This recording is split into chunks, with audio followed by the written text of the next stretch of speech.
We are 24 hours away from UFC 207. That means Ronda Rousey, the return of, some might say, the GOAT to ever do it in the women's division. Marc Raimondi, check him out at MMAfighting.com, joins us now. And Marc, first of all, is this a legacy fight for Ronda Rousey? Does she have to win and beat Amanda Nunes so that we could actually have that conversation and say that she's the best to ever do it in the women's division?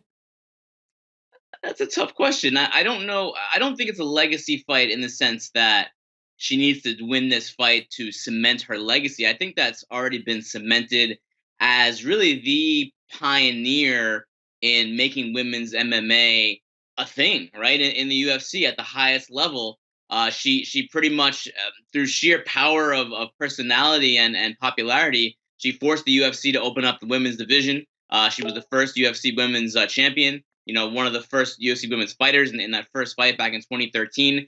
I think in that sense, it's already cemented. There's no going back. She's the one. She's the one who did that. She opened the door. She broke through the glass ceiling. As far as her own legacy as a champion and as a dominant champion, I think that for the most part, that's set as well. This could further it surely, and it could go a long way to making her story even bigger, Dave. Right? I mean, coming back from this loss to Holly Holm would be a really big deal. It would be massive. It would be part of her story and a big part of her story. But as far as her legacy, I think it's set. I think that she's already, one of the best of all time, man or woman, to do it.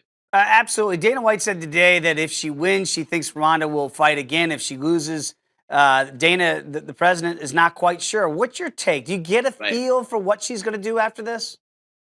I don't even think she knows, honestly. I don't think she has any idea what she's going to do after this. So much is fluid. First of all, I mean, this week was interesting because we didn't get to talk to her, right? There was no typical press conference or media day. There was no opportunity to really ask her pointed questions. Now, when you don't have the opportunity to ask pointed questions, when the media does not get that chance, it leaves room for speculation, right? I mean, that it leaves fans to wonder, well, what is really going through her head? There are a lot of questions heading into this fight, and none of them have been answered during fight week. The one thing that we do know is that she looked great for weigh-ins. So that's one thing off the bat. We know that physically she seems to be in great shape. Mentally, we don't know. In the future, we know even less. I mean, I think Dana White that's what I've been saying too. What he said today on ESPN was, if she wins, yeah, of course she'll come back and she'll defend the title. I think that goes without saying.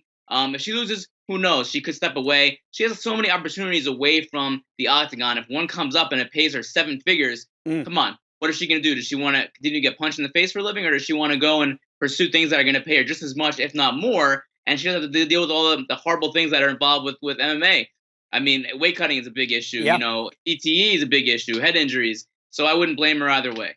We saw today, and it's kind of been par for the course, as you mentioned, leading up to this fight with Amanda Nunes. The weigh-in, she looked great, and then boom, vanished. She's gone. Obviously, no interactions with the media, with the fans, with anybody. What'd you make of this? I mean, can you glean anything from what you saw today with Ronda at the weigh-in? I don't think we can glean anything from it. I think that she feels it's a really interesting situation, Dave. I think that with Ronda Rousey, when she was coming up and when she was becoming popular, starting in her days in Strikeforce, she used the media very well. She used it very, very well to drum up interest in her fights, and she admitted it. I mean, she admitted on many, many occasions that she was outrageous for the very purpose of getting attention, and she admitted it. She understood the entertainment aspect of MMA. She understood that people don't just want to watch great fights; they want to watch personalities and people that they're invested in. So she intentionally talked trash, drummed up interest in the media previously. Now, in the last year or so, she's kind of turned against the media, and I want to say that I feel like she should have and could have done less media before the home fight, before the Bethe Correia fight last year at UFC 190.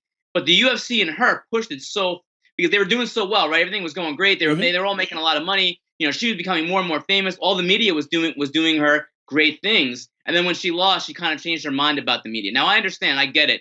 The media is not the greatest thing in the world. I'm a member of the media, so I'm a little bit biased in this perspective. They can sometimes I'm sure that people feel they can twist their words. Sometimes social media has added to this, right? I mean, social media has been 140 characters. That's all that person said, even though there was a much greater context to it. I understand what she's doing, but when you use the media in a way to build yourself up and make yourself the most popular athlete in the UFC, and then you lose a fight and you come back and say, I'm not going to do any media, I understand what she's doing, but I also understand that people feel, well, you use the media in the first place. You know, how can you turn your back on the media now when you use them to help you advance your career? It's a very, very bizarre position that she's in right now, as you mentioned. We love talking to her here at 120. I'm sure you love talking to her at MMAfighting.com. And yet now, no access. We can't get to Ronda Rousey.